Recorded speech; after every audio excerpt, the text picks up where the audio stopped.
Assalamualaikum warahmatullahi wabarakatuh. Waalaikumsalam warahmatullahi wabarakatuh.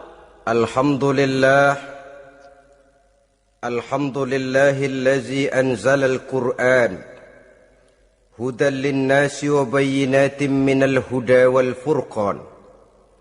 Wassalatu wassalamu ala asyrafil anam wa ala alihi wa ashabihil kiram, amma ba'du.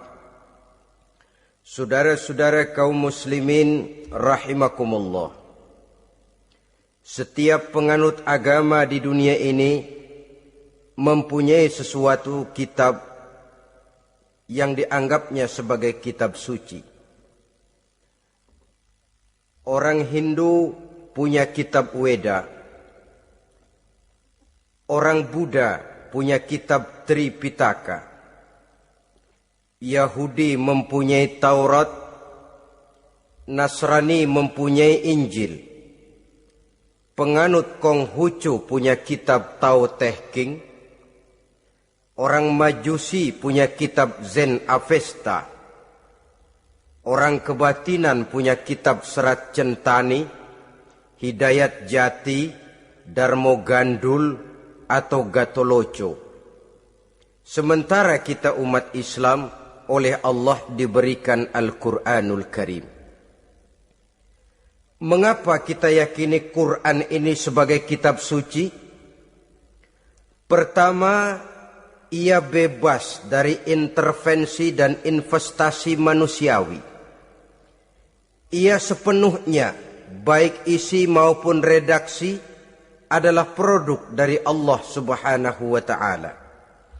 Kita yakini Quran kitab suci karena sampai hari ini belum ada seorang pun yang sanggup membuat seperti itu. Suatu kitab hanya dinamakan suci kalau dia bersih dari investasi dan intervensi manusia. Al-Quran ini sejak turunnya 14 abad yang lalu telah menantang. Wa in kuntum fi raibim mimma nazzalna ala abdina fa'tu bi suratin min mislih. Apabila kamu ragu-ragu terhadap kebenaran Quran yang kami turunkan kepada hamba kami Muhammad, atau kamu menyangka Quran itu cuma bikinan Muhammad saja, cobalah kamu buat satu surah saja semacam Al-Quran. Apabila kamu tidak mampu melakukannya seorang diri, wada'u syuhada'akum, ajak seluruh teman-temanmu. Sejak tantangan ini turun 14 abad yang lalu, sampai hari ini, tidak seorang pun yang sanggup membuat satu surah saja semacam Al-Quranul Karim. Barangkali belum pernah ada yang coba-coba. Sudah. Di antaranya apa yang dilakukan oleh Musailamah Al-Kazzab. Dia mencoba membuat satu surah semacam Al-Quran yang kalimatnya sudah berbentuk bait-bait syair, tapi isinya jauh panggang daripada api. Yang kedua, kita yakini Quran sebagai kitab suci karena isi dan ajarannya sesuai dengan fitrah manusia.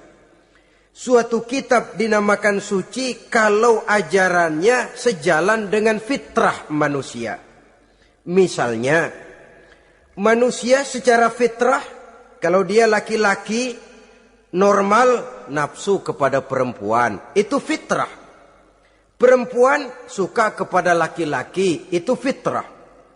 Kalau ada kitab suci, tapi melarang manusia untuk kawin, kesuciannya perlu diselidiki.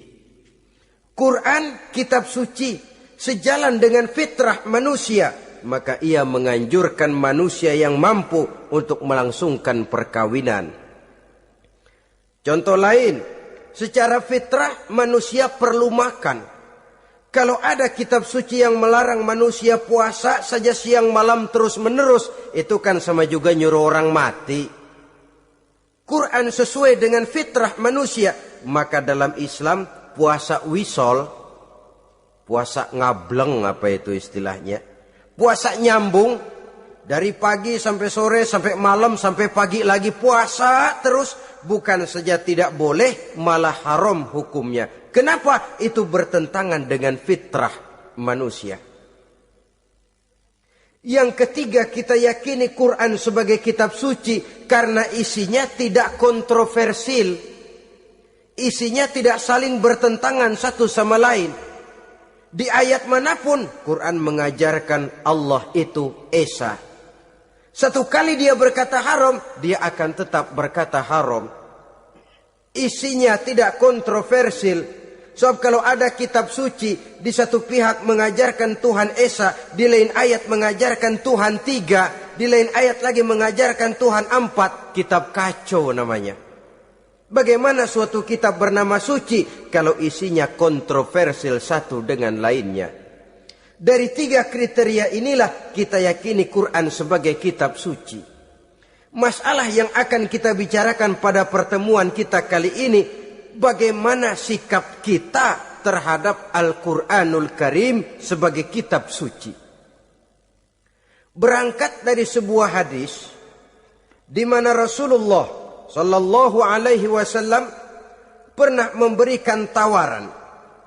Beliau bersabda, "Man ja'ala al-Qur'ana amamahu qadahu ilal jannah, wa man ja'ala al-Qur'ana khalfahu saqahu ilan nar." Siapa yang menjadikan Quran sebagai imam, maka Quran akan membimbing dia ke dalam surga. Tetapi siapa yang menjadikan Quran sebagai makmum, maka Quran akan mendorong dia ke dalam neraka. Pilihan terserah kita. Siapa yang menjadikan Quran sebagai imam, ditempatkannya Al-Quran di depan, dia ikuti petunjuk dan ajaran Al-Quran, maka Quran akan membimbing dia ke surga. Surga dunia, lebih-lebih lagi surga akhirat. Tetapi sebaliknya, siapa yang menempatkan Quran di belakangnya, dia belakangi Al-Quran, dia belakangi perintah dan ajaran-ajaran Al-Quran, dia perturutkan hawa nafsunya dalam kehidupan ini, maka Quran akan mendorong dia ke dalam neraka. Ya, neraka dunia, lebih-lebih lagi neraka akhirat. Pilihan terserah kita. Saya mau tanya, kira-kira Quran dalam hidup kita jadi imam apa jadi makmum? Imam apa makmum? Kalau Quran jadi imam, artinya kita umat Islam jadi makmum. Resiko dan logika tentu. Makmum harus ngikuti imam. Imam takbir, makmum takbir. Imam ruku, makmum ruku. Imam sujud, makmum sujud. Imam tahiyat, makmum tahiyat. Itu namanya Quran jadi imam, kita jadi makmum. Artinya dalam terjemahannya pada kehidupan, kalau merah kata Quran, merah kita kata. Hijau kata Quran, hijau kita bilang. Ke barat kata Quran, ke barat kita pergi. Ke timur kata Quran, ke timur kita berangkat. Halal kata Quran, halal kata kita. Haram kata Quran, haram kita bilang. Itu Quran imam, kita makmum.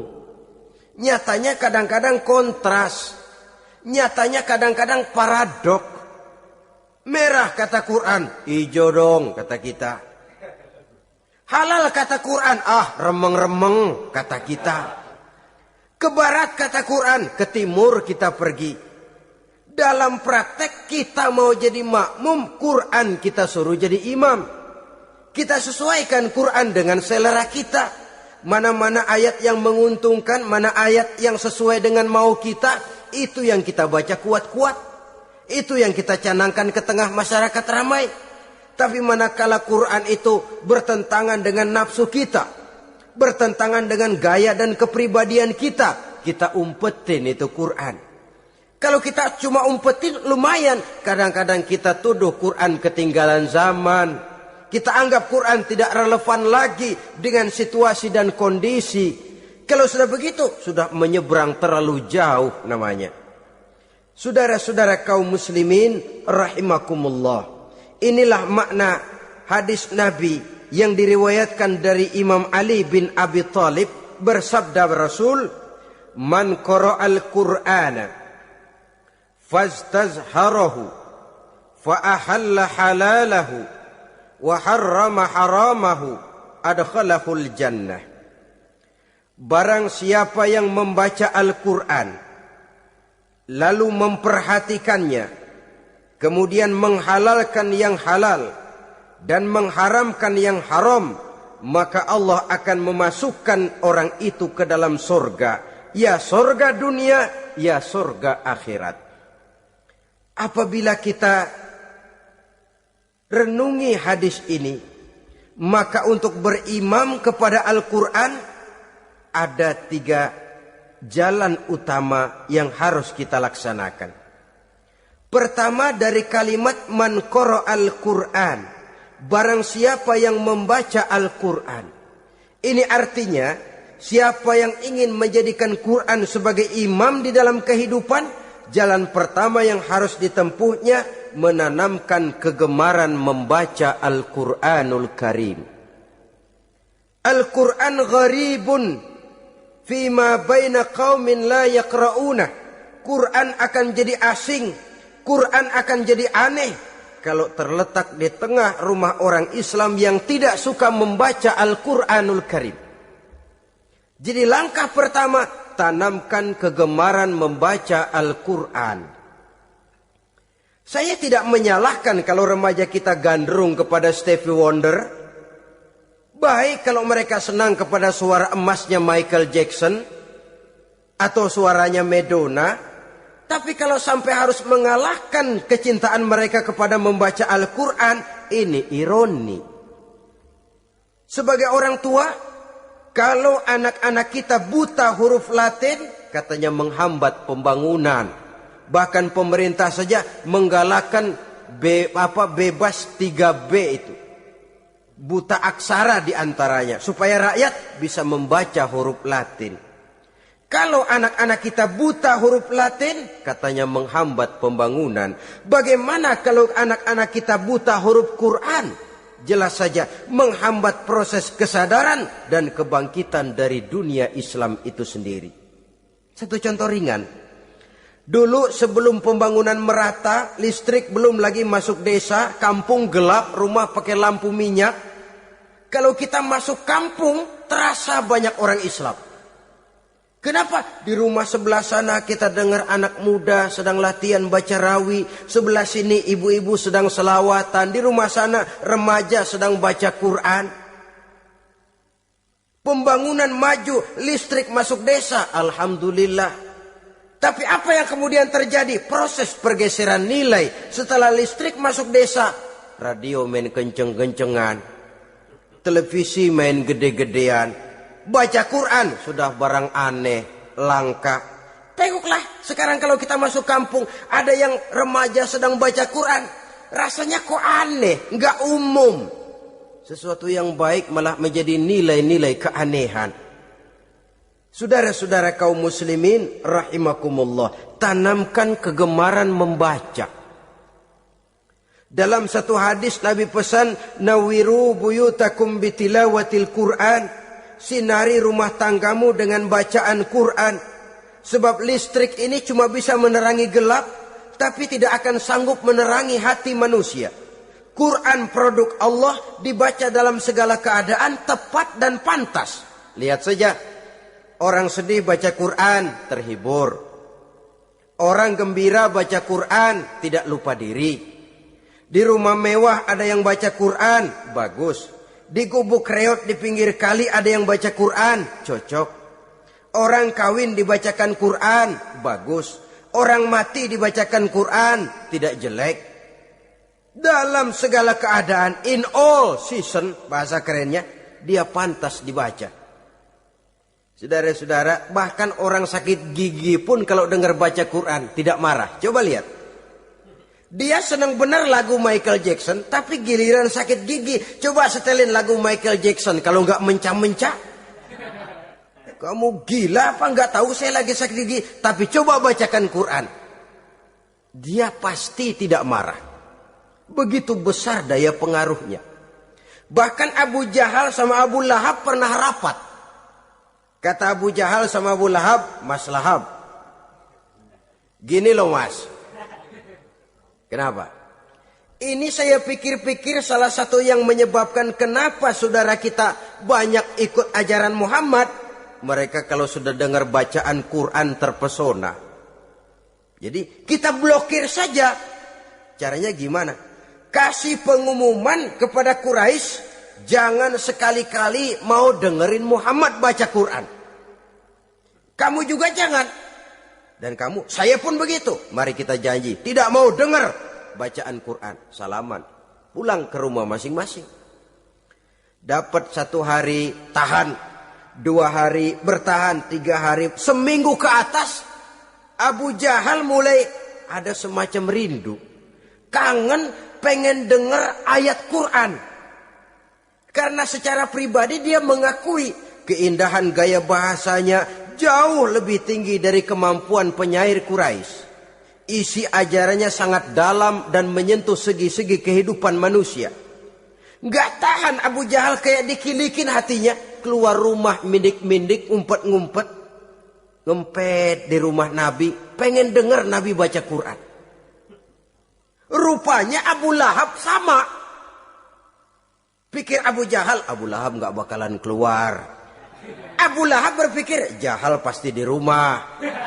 Dua-duanya bareng berangkat ke rumah Nabi. Cuma yang satu dari sebelah barat, yang satu dari sebelah timur. Ngempet, ketemu di sudut, sama-sama kaget.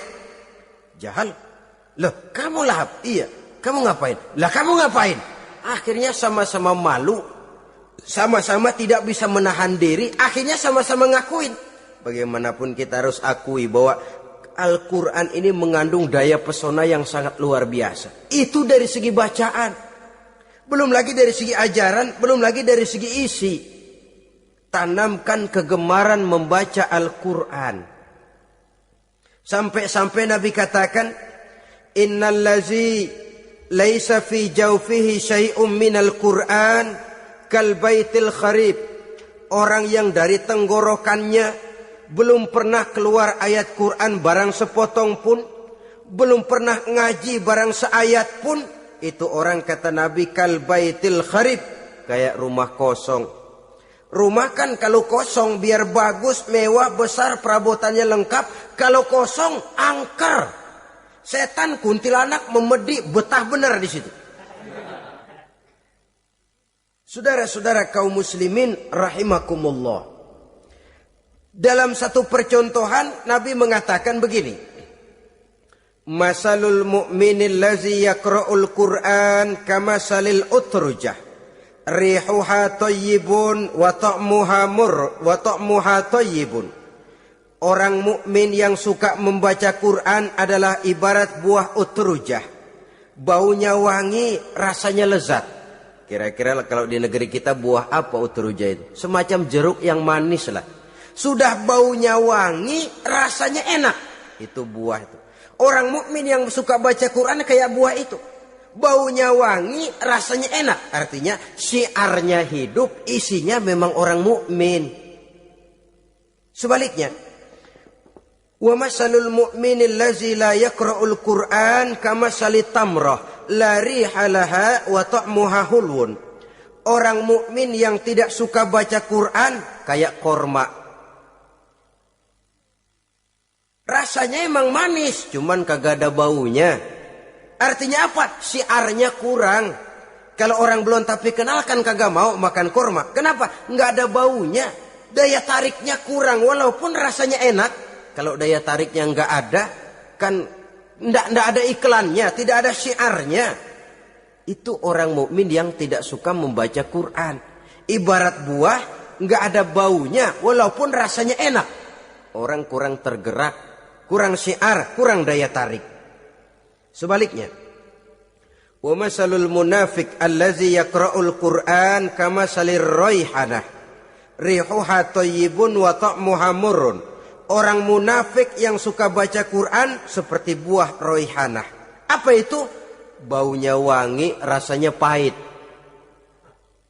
Orang munafik baca Quran kayak buah itu. Baunya sih enak, cuman rasanya pahit. Ya munafik baca Quran. Syiarnya sih lumayan, daya tariknya hebat, isinya munafik. Nah, paling jelek orang munafik yang gak suka baca Quran. Wa masalul munafiqil lazi la yaqra'ul Qur'an kamasalil hanzalah laisa laha rihun wa ta'muha murrun. Orang munafik yang tidak suka baca Quran seperti buah hanzalah, sudah enggak ada baunya, rasanya pahit lagi. Kalau buah pacek kali. Udah baunya kagak ada, kalau dimakan bikin orang celeng. Saudara-saudara kaum muslimin rahimakumullah, tanamkan kegemaran membaca Al-Quran. Karena membaca Al-Quran merupakan ibadah yang besar. Bahkan kata Nabi, afdalu ibadati abdi qiraatul Quran. Nilai ibadah yang paling baik dari hambaku adalah ibadah membaca Al-Quran.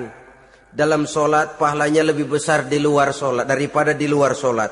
Dengan wudu pahalanya lebih besar daripada tanpa wudu. Mengerti pahalanya lebih besar daripada tidak mengerti. Tapi tidak mengerti pun jangankan membaca, mendengar saja orang baca Quran dengan baik sudah didoakan untuk mendapat rahmat. Berpahala mendengar bacaan Al-Quran walaupun tidak mengerti.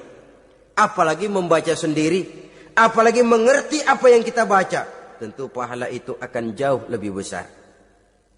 Ini yang pertama, tanamkan kegemaran membaca Al-Quranul Karim. Yang kedua, dalam hadis tadi, fastazharahu, man qara'al Qur'ana fastazharahu. Siapa yang membaca Al-Quran kemudian memperhatikannya. Jadi kalau kita mau berimam kepada Al-Quran, setelah menanamkan kegemaran membaca, yang kedua, perhatikan. Pahami isinya. Jangan seperti monyet pakai mahkota, ketawa girang, cengengesan, tapi dia tidak tahu arti kebesaran mahkota yang disandangnya itu. Bangga dengan Al-Quran, tapi apa kandungannya kita tidak mengerti. Untuk memahami Al-Quran ini, caranya bagaimana? Tentu mudah saja. Seperti contoh, kalau kita ingin mengerti caranya bikin tahu, jangan bertanya kepada montir mobil. Montir mobil ahli betul urusan mesin. Tapi kalau urusan tahu, tanya dong tukang tahu. Untuk mengerti rahasia dan seluk-beluk Al-Quran, kita harus bertanya kepada orang yang memahami seluk-beluk Al-Quran. Para ulama, para kiai, para ustadz, yang kita tahu kualitas keilmuannya, kita yakini loyalitas dan integritasnya kepada Islam ini. Kenapa? Ayat-ayat Quran itu elastis. Dia dibawa kemana saja mau. Ditafsirkan menurut kemauan orang bisa. Paling celaka kalau yang belajar tidak punya dasar, yang mengajar punya maksud lain. Sesat dan menyesatkan. Yang ngajar punya nafsu ambisi, yang belajar tikus budeg. Yang memang tidak punya dasar apa-apa. Sekali belajar langsung tafsir. Cara wudhu yang baik saja belum ngerti. Cara ruku dan sujud yang baik saja belum bisa. Yang membatalkan sholat apa ndak bisa, ndak ngerti. Sekali langsung. Ndak, supaya kita langsung saja belajar langsung Al-Quranul Karim. Tidak jelek. Cuma akan lebih baik kalau sebelumnya ada unsur penunjang dari nilai-nilai keilmuan dalam Islam ini. Disinilah perlunya menghidupkan majelis-majelis taklim. Sebab kalau Al-Quran hanya dipahami dan dikutak-kutik menurut maunya rasio saja, kekuatan rasio terbatas. Saya akan khawatir nantinya akan timbul pendapat-pendapat di mana Al-Quran disesuaikan dengan otak. Bukan otak ngikuti Quran, tapi Quran disuruh ngikuti otak. Contoh yang dekat saja, kalau saudara ngukur kayu pakai meteran, itu kira-kira meteran ikut kayu apa kayu ikut meteran? Ayo, kira-kira kayu ikut meteran apa meteran ikut kayu? Meteran ikut kayu. Bagus. Kalau meteran ikut kayu, artinya nggak ada meteran benar di dunia ini. Kayunya kependekan, meterannya dipotong. Kan begitu toh? Meteran ikut kayu namanya. Bukan meteran ikut kayu, tapi kayu yang harus ikut meteran. Otak harus ikut wahyu. Jangan wahyu disuruh ikut otak. Manusia ikut Quran, jangan Quran disuruh ikut manusia. Dan kaum orientalis, ya, orang barat di luar Islam yang mendalami, mempelajari Islam dengan tujuan mencari kelemahan Islam untuk menghantam umat Islam. Itu sengaja mencari ayat-ayat yang mereka kumpulkan untuk menghantam umat Islam. Supaya mereka meragukan Qur'annya untuk kemudian pada suatu saat meninggalkan Qur'an sama sekali. Timbullah pendapat ada ayat Quran yang sudah tidak sesuai lagi katanya dengan situasi dan kondisi.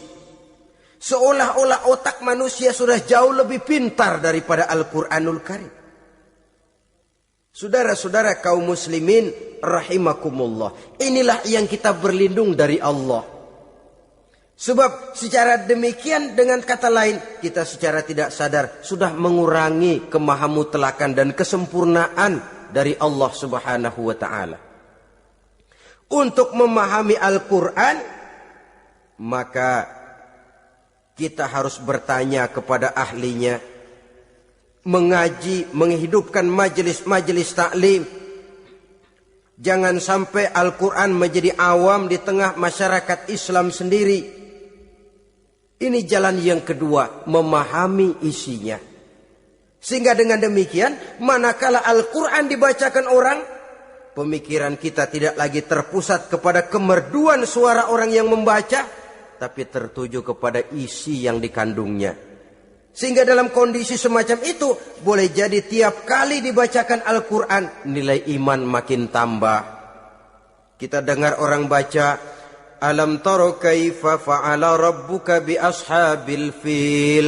Terbayang oleh kita bagaimana Raja Abrahat dengan pasukannya mau menghancurkan Ka'bah. Bagi Allah cukup menurunkan burung ababil, hancur lebur Abrahat, raja besar dengan seluruh pasukan gajahnya, berantakan dibuatnya cuma dengan burung ababil. Allah maha besar, Allah maha kuasa. Tambah iman. Kalau tidak, ya seperti yang banyak terjadi. Quran menceritakan azab, kita malah kesenangan. Walakum azabun alim. Kamu akan mendapat azab yang pedih. Kita teriak di pojokan, toyib, toyib. Allah, alhamdulillah. Digambarkan azab malah baik-baik. Bahwa kita suka, kita gemar kepada bacaan Quran dengan suara yang merdu, alhamdulillah. Akan lebih baik lagi kalau kita mengerti apa yang dibacanya. Sebab perintah membaca tersirat makna perintah untuk memahami. Perintah memahami tersirat makna untuk mengamalkan. Dengan kata lain, kita hanya bisa mengamalkan Quran dengan baik kalau kita mengerti isinya. Kita hanya bisa mengerti isinya kalau kita rajin membacanya.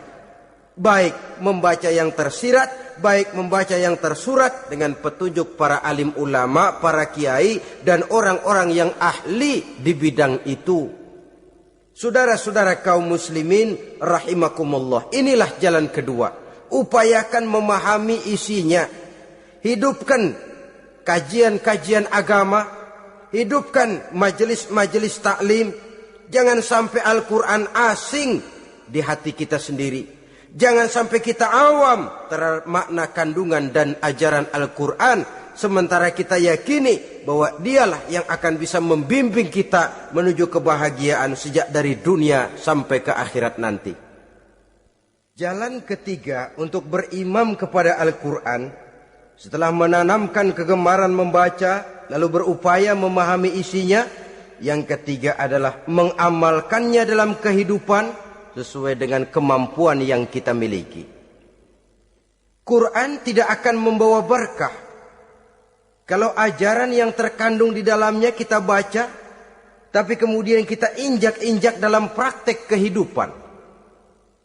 Quran mengatakan riba haram, tapi praktek kita dalam hidup malah senang betul kepada riba. Quran mengajarkan jagalah kesatuan persatuan dan ukhuwah Islamiyah. Praktek yang kita lakukan malah centang perenang, malah saling bertolak belakang, malah kadang menjegal kawan seiring, menggunting dalam lipatan, ramai kita dengan kita. Lalu kelemahan pun menjadi kenyataan di mana-mana. Quran sekali lagi tidak akan membawa berkah kalau yang kita baca kita injak-injak. Tentang pengamalan Al-Quran ini, Allah Subhanahu wa ta'ala mengklasifikasi manusia dalam firman-Nya, "Tsumma awrasnal kitaba allazina astafaina min ibadina." Kemudian kami wariskan Al-Quran ini kepada hamba-hamba kami yang kami pilih. Ya Allah, coba saja kita lihat ayat ini. Quran kitab pilihan, diberikan kepada umat pilihan, yaitu kita-kita ini. Lalu bagaimana umat pilihan ini setelah menerima Al-Quran? Terbagi dalam 3 kelompok besar. Pertama kata Allah, "Faminhum zalimun linafsihi." Di antara mereka ada yang setelah menerima Al-Quran kemudian zalim kepada dirinya sendiri.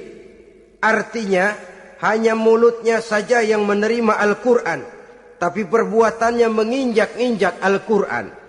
Orang semacam ini tidak zalim kepada Allah, tidak zalim kepada Rasulullah, tetapi orang semacam ini zalim kepada dirinya sendiri.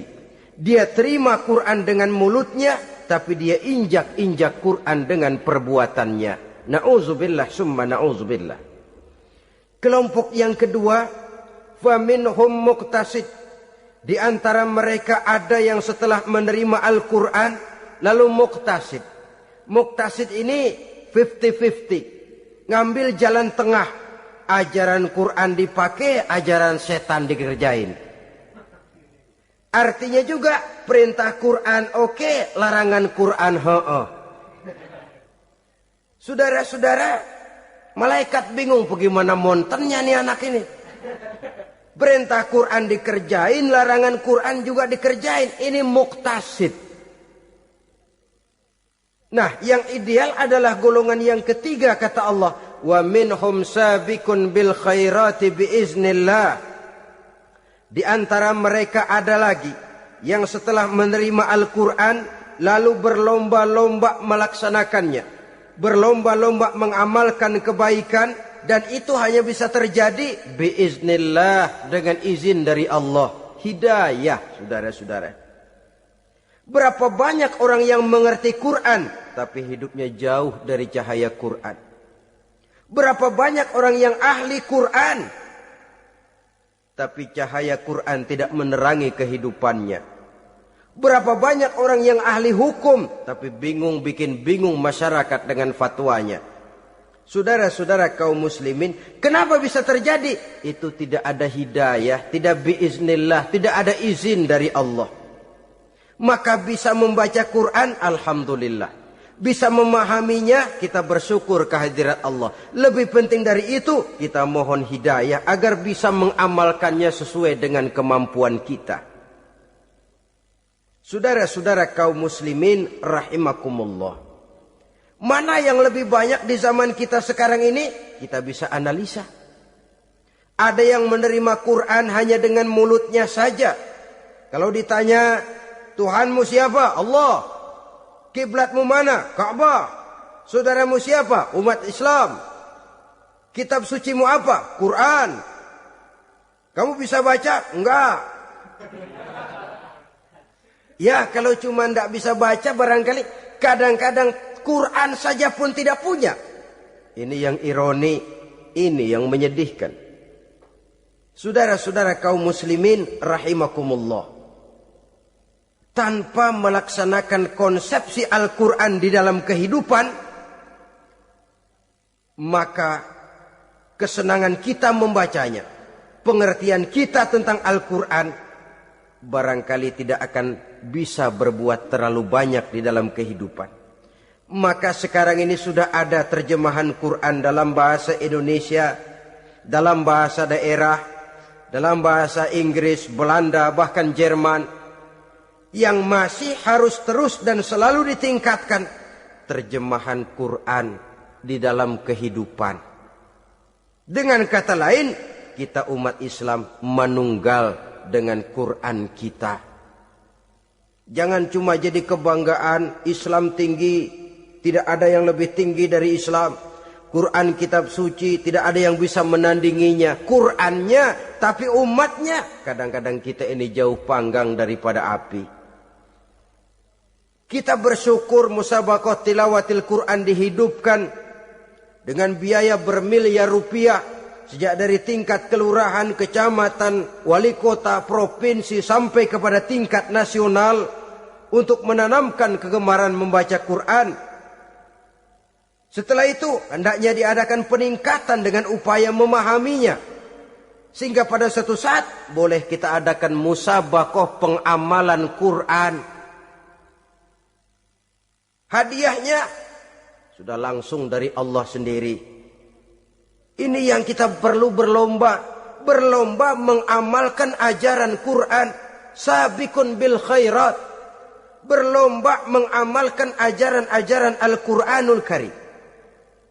Nah, oleh karena Al-Quran ini dalam bentuknya yang umum kadang-kadang hanya menjelaskan satu persoalan secara global, kita memerlukan tuntunan sunnah dari Rasulullah Sallallahu Alaihi Wasallam. Umpamanya, Quran hanya mengajarkan aqimis sholat, dirikan sholat. Caranya bagaimana? Tidak ada cara sholat dalam Quran. Dari mana kita tahu cara sholat? Dari sunnah. Itu sebabnya selain Al-Quran sebagai sumber utama, kita memerlukan sunnah. Bahwa sholat pakai takbiratul ihram di Quran tidak ada. Bahwa sholat pakai tahiyat dalam Quran tidak ada. Jadi kalau orang cuma Quran saja, tidak ada sunnah itu, ya bagaimana kita bisa sholat? Quran cuma mengatakan wa atimmul hajja wal umrata lillah, laksanakan haji dan umrah karena Allah.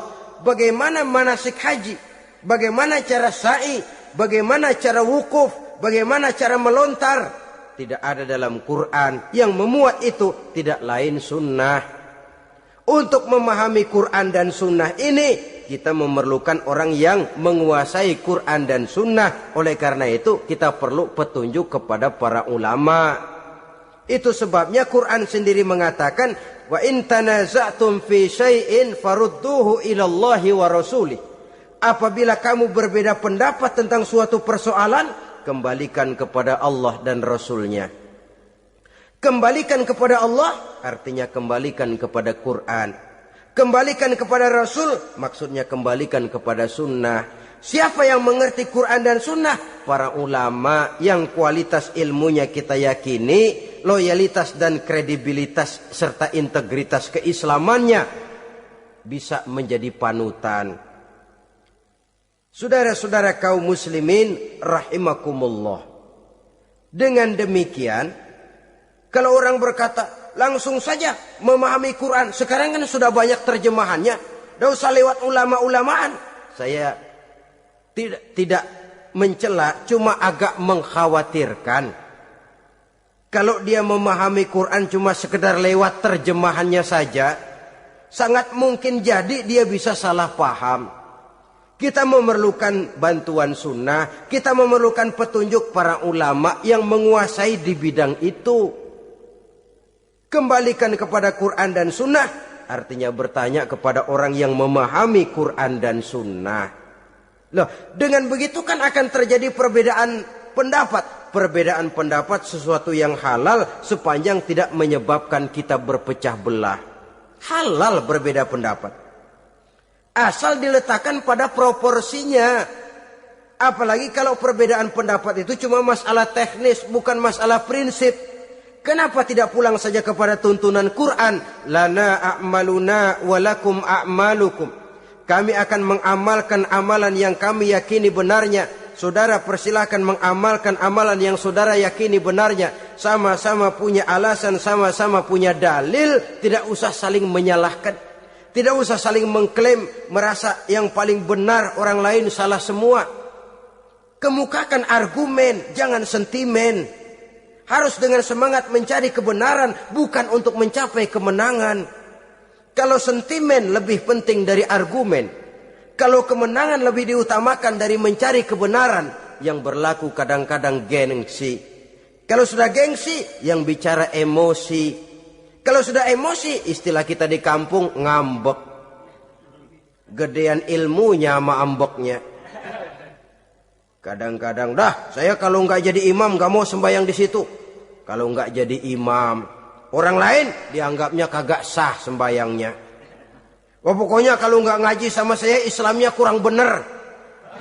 Mengklaim. Perbedaan pendapat wajar, halal, asal tidak menyebabkan kita berpecah belah. Dan sewajarnya kita lebih berusaha mencari titik pertemuan, memperbesar persamaan, dan bukan mengutak-ngutik perbedaan. Kadang-kadang inilah penyakit kita nih. Satu kunut, satu tidak sembahyang subuhnya. Bisa RT. Satu usoli, satu tidak. Bisa RW. Satu azan sekali Jumatan, satu dua kali bikin masjid lagi.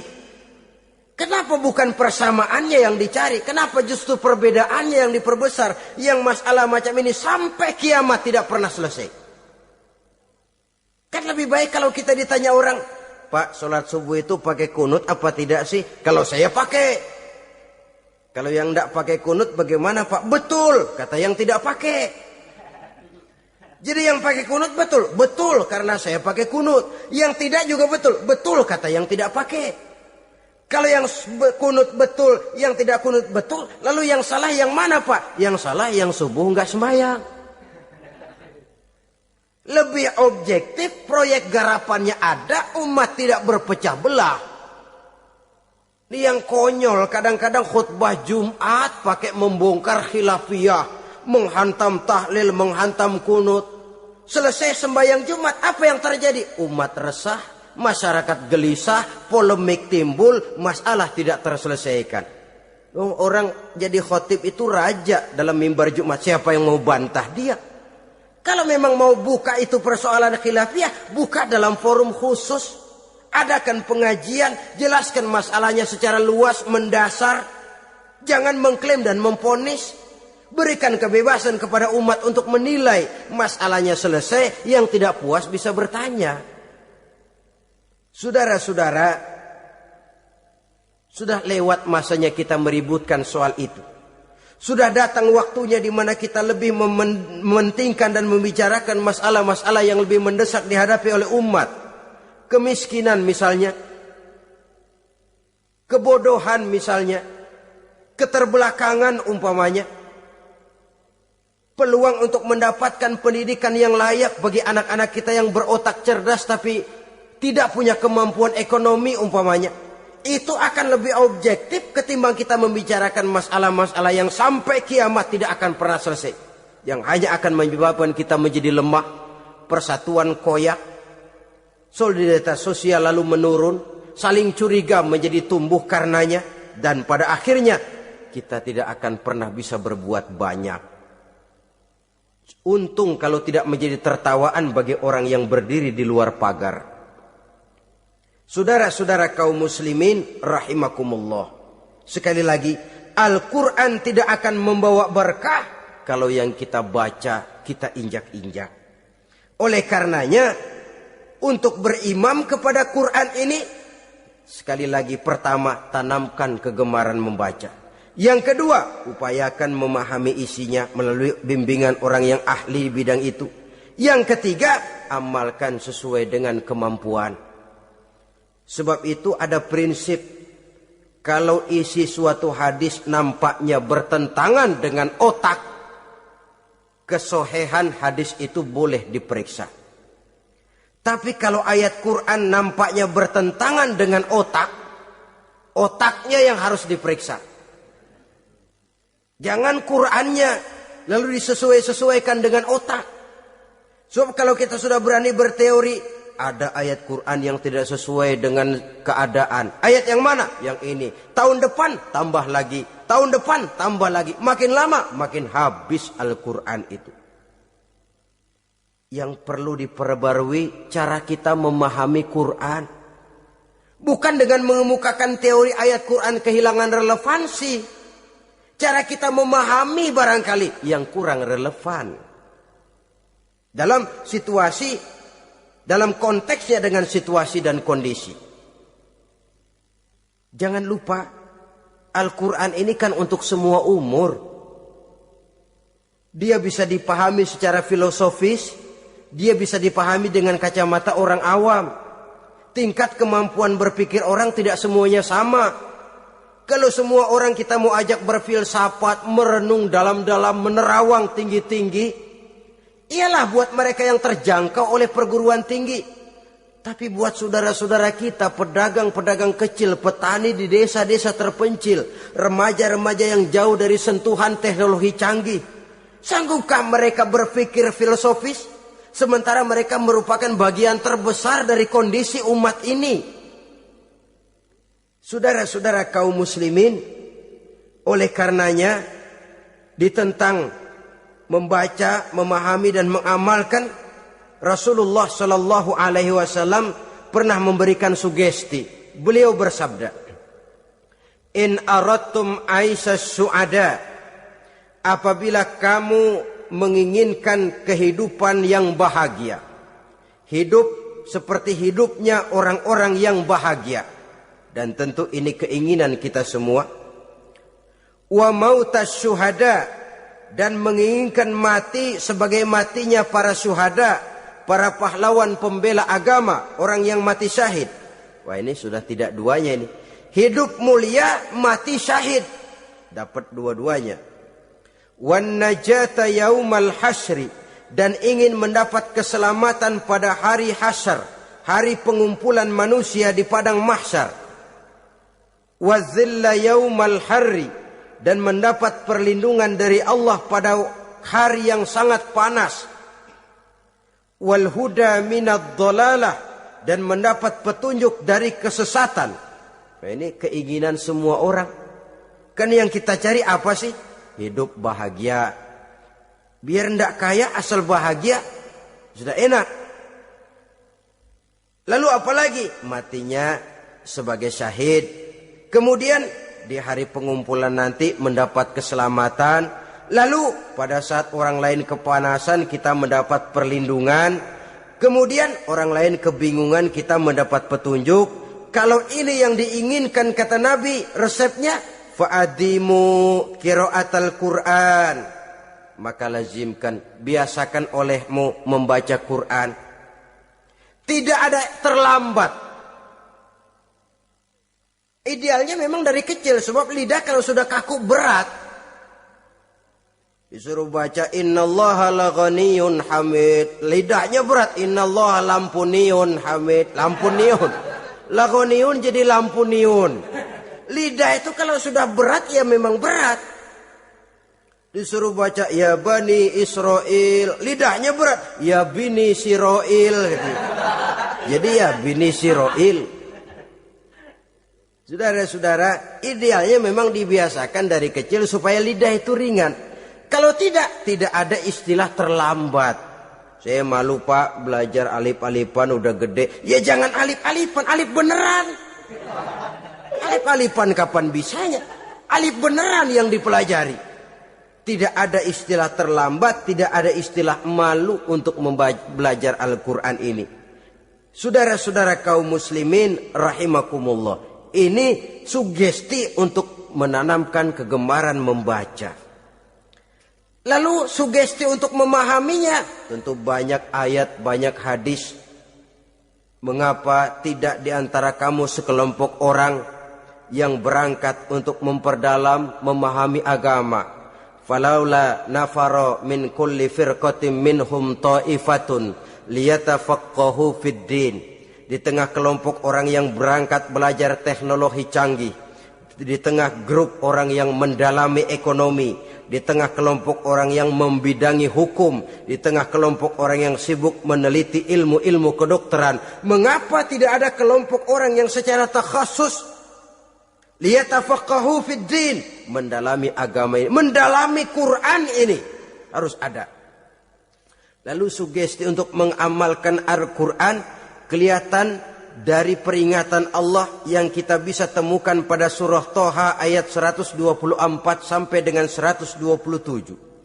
Wa man a'rada an zikri, barang siapa yang berpaling dari peringatanku, kata Allah, barang siapa yang berpaling dari Al-Quran ini, dia terima Al-Quran, dia imani Quran, tapi dia berpaling dari ajarannya, dia injak-injak apa yang seharusnya dia amalkan, dia perturutkan hawa nafsunya, maka kata Allah, fa inna lahu ma'isyatan dhanka, dia akan diberikan satu penghidupan yang sempit. Inna lillahi wa inna ilaihi raji'un. Diberikan hidup yang sempit. Kalau hidup sudah terasa sempit, bagaimanapun luasnya rumah, sempit. Kalau hidup sudah terasa sempit, bagaimanapun banyaknya harta, sumpek. Kalau sudah hidup ini terasa sempit, bagaimanapun luasnya pergaulan, tidak ada tempat kita bertanya, melarikan persoalan, membagi rasa.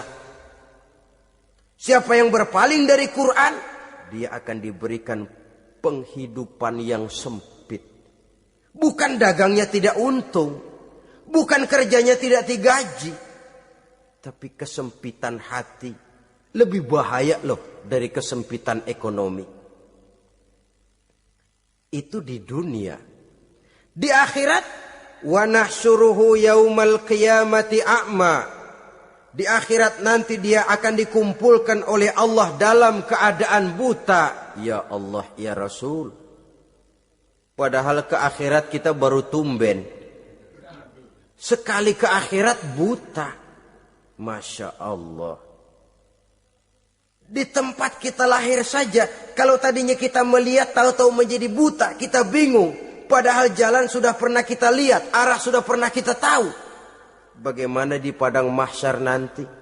Kemana jalan yang akan ditempuh? Kepada siapa kita hendak bertanya? Mana teman, mana istri, mana anak? Buta pula kita. Satu kesengsaraan yang merupakan puncak kesengsaraan. Dikala itu orang yang semacam tadi protes.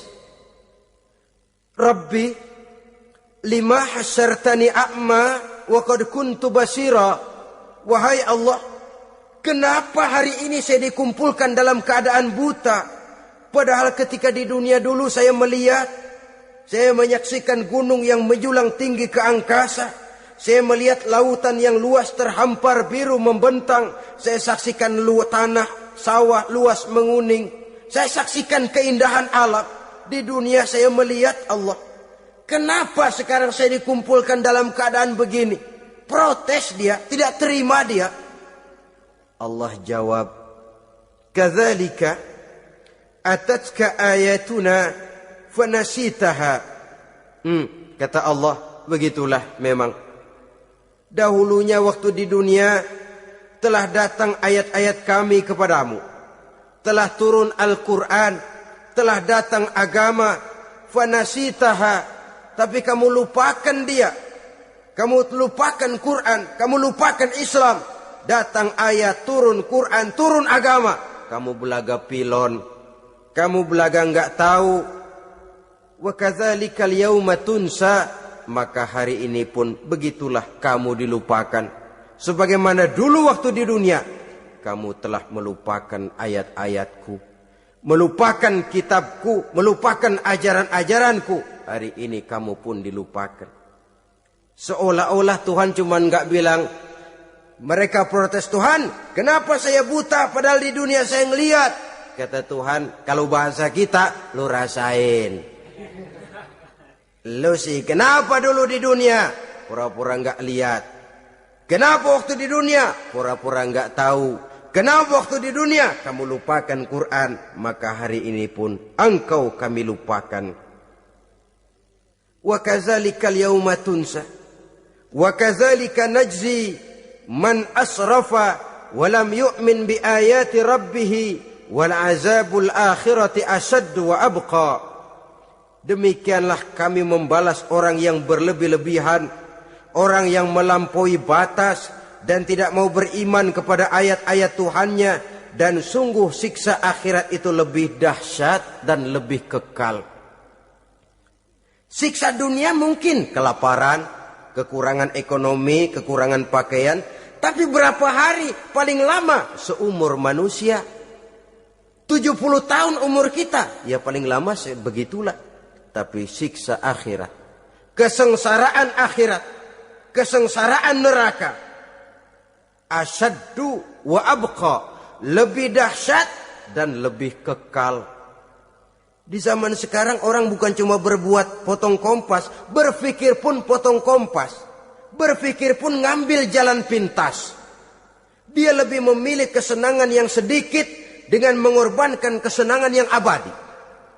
Dia mengejar surga yang sebentar dengan menghancurkan surga yang kekal. Dicarinya surga dunia, hidup cukup, rumah bagus, makan bagus, pakaian bagus, istri bagus, dengan menghalalkan segala macam cara, berpaling daripada kehidupan agama, lalu menginjak-injak Al-Quranul Karim. Kita berlindung kepada Allah, jangan sampai dimasukkan dalam kelompok yang di akhirat nanti bangkitkan dalam keadaan buta. Na'udzubillah summa na'udzubillah. Di sini kita terkesan dengan apa yang dikatakan Sayyid Muhammad Abduh, al-Islam mahjubun bil muslimin. Kebesaran Islam kadang-kadang tertutup oleh tingkah laku umat Islam sendiri. Keluhuran dan kesempurnaan Al-Quran tertutup oleh kebodohan umat Islam. Sedangkan untuk mengungkapkan rahasia Al-Quran ini diperlukan keahlian yang kompleks. Saudara yang di fakultas teknik belajar teknologi, ungkap buka rahasia Quran di bidang teknologi. Saudara yang di bidang kedokteran, ungkap buka rahasia Al-Quran di bidang kedokteran. Saudara yang ahli geologi, pelajari struktur kulit bumi dengan mengungkap rahasia Al-Quran. Sehingga pengkajian kita tentang teknologi, pengkajian kita tentang angkasa luar, pengkajian kita tentang anatomi manusia akan berakhir kepada subhanaka ma khalaqta hadza batila. Ya Allah, tidak satu pun yang Engkau ciptakan ini sia-sia. Perut bumi mengandung minyak, timah, kekayaan yang berharga untuk manusia. Mempelajari angkasa luar bisa memahami musim dan menyelamatkan manusia. Mempelajari rimba belantara, teknologi canggih, akhirnya akan memperkuat nilai-nilai iman. Menerjemahkan ajaran Quran lewat disiplin ilmu yang kita kuasai masing-masing, untuk kemudian bekerja sama bahu-membahu dalam rangka mengimani Al-Quran, mengamalkan Al-Quran, dan mengawal keluhuran Al-Quranul Karim yang atas dasar tuntunannya kita hidup, untuknya kita berjuang, dan dalam bimbingannya kita ingin kembali menghadap Allah Subhanahu wa ta'ala. Inilah pertemuan yang singkat ini. Mudah-mudahan kita diberikan kekuatan oleh Allah untuk berimam kepada Al-Quran, menjadikannya sebagai pedoman utama di dalam kehidupan kita. Terima kasih atas segala perhatian. Mohon maaf atas segala kekurangan. Usikum wa nafsi bitaqwallah. Wassalamualaikum warahmatullahi wabarakatuh.